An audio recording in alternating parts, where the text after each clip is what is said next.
भूपेंद्र हुड्डा के ऊपर आज 7 मुकदमे हैं। मैं समझ नहीं पा रहा कि सरकार कार्रवाई क्यों नहीं कर रही। मैं पूछता हूँ मोदी सरकार से और खट्टर सरकार से, पहले तो कहते थे ये इनके मिनिस्टर कहते थे जेल के दरवाजे खुले हुए हैं, अब वो जेल के दरवाजे कहाँ खुले हुए हैं। एक तरफ जहां राहुल गांधी पिछले 100 दिनों से भारत को जोड़ने के लिए सैकड़ों हजारों किलोमीटर पैदल यात्रा कर रहे हैं, मगर दूसरी ओर हरियाणा में कांग्रेस के ही नेता कहीं न कहीं अपनी ही पार्टी को तोड़ने और कमजोर करने में जुटे हुए हैं।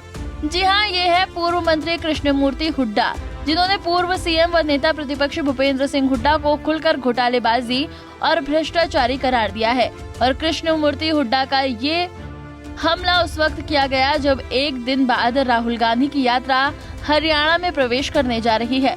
रोहतक में प्रेस कॉन्फ्रेंस करते हुए कृष्णमूर्ति हुड्डा ने कहा कि भूपेंद्र हुड्डा ने अपनी ही सरकार में किलोई हलके के 7 गाँव की जमीन सरकारी दामों पर खरीद करके निजी बिल्डरों को बेच दी थी। इतना ही नहीं, कृष्णमूर्ति ने इस मौके पर भाजपा और हुड्डा के बीच मिलीभगत का भी आरोप लगाया और कहा कि भाजपा के वो नेता जो कहते थे कि हुड्डा के लिए जेल में कमरा तैयार हो गया, आज उनमें से एक भी नेता इस मुद्दे पर बोलने को तैयार नहीं है। मैं 25 तारीख को बोहर गांव बहुत बड़ा गांव है, गढ़ी सापला कलोई का एक प्रमुख गांव है, वहां जनसभा करने जा रहा हूं।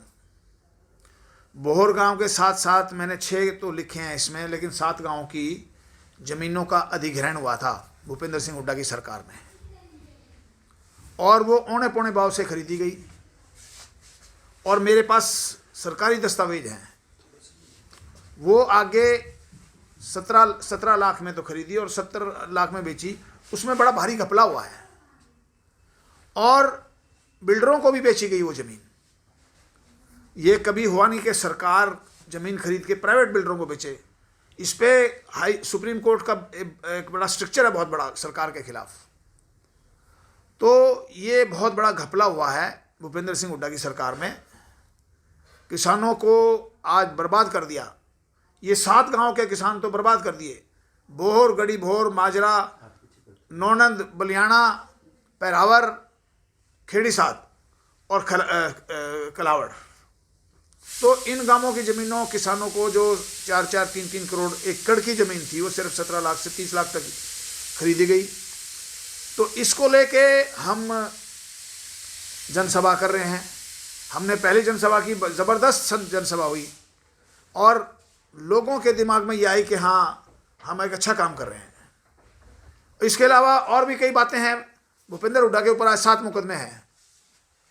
मैं समझ नहीं पा रहा कि सरकार कार्रवाई क्यों नहीं कर रही। भ्रष्टाचार के मामले हैं।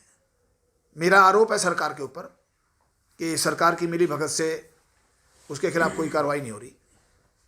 क्यों? मैं पूछता हूँ मोदी सरकार से और खट्टर सरकार से, पहले तो कहते थे ये इनके मिनिस्टर कहते थे जेल के दरवाजे खुले हुए हैं, अब वो जेल के दरवाजे कहाँ खुले हुए हैं। अभी उसने भी कहा था कि हमने जेल तैयार कर दी है, अनिल विज ने, गृह मंत्री ने, लेकिन ऐसी कोई बात नहीं हो रही।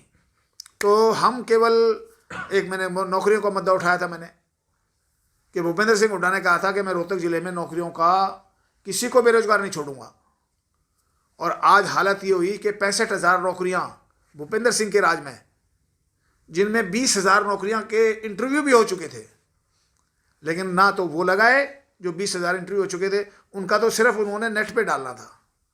लोग अपने आप कोर्ट से जीत के ज्वाइन करते हैं। लेकिन ये इस इलाके के साथ और हरियाणा के लोगों के साथ भूपेंद्र सिंह हुड्डा ने बहुत अन्याय किया है। जिनके घर के अंदर दीवे जलने थे, जिनकी उसके बाद लोगों की शादियां भी होती हैं और 10 बातें होती हैं, सब कुछ उन्होंने मलियामेट कर दिया। तो ये बातें सारी लेके मैं जनसभा कर रहा हूँ। दरअसल हरियाणा के कांग्रेसी नेताओं में गुटबाजी तो किसी से छिपी नहीं है, लेकिन कृष्णमूर्ति हुड्डा पिछले कुछ ही महीनों से भूपेंद्र हुड्डा के खिलाफ मैदान में उतरे हैं। और ऐसा इसलिए क्योंकि कांग्रेस के डेलीगेट्स लिस्ट से इनका नाम इस बार काट दिया गया है। बहरहाल कृष्णमूर्ति हुड्डा 25 दिसंबर को गढ़ी सांपला किलोई हलके के गांव बोहर में जनसभा करने जा रहे हैं, जिसमें हुड्डा के खिलाफ कई बड़े खुलासे करने का दम भरा जा रहा है। रोहतक से दीपक भारद्वाज, पंजाब केसरी टीवी। हमसे जुड़े रहने के लिए हमारे YouTube चैनल को सब्सक्राइब करें और नई वीडियो की नोटिफिकेशन के लिए बेल आइकॉन को दबाएं।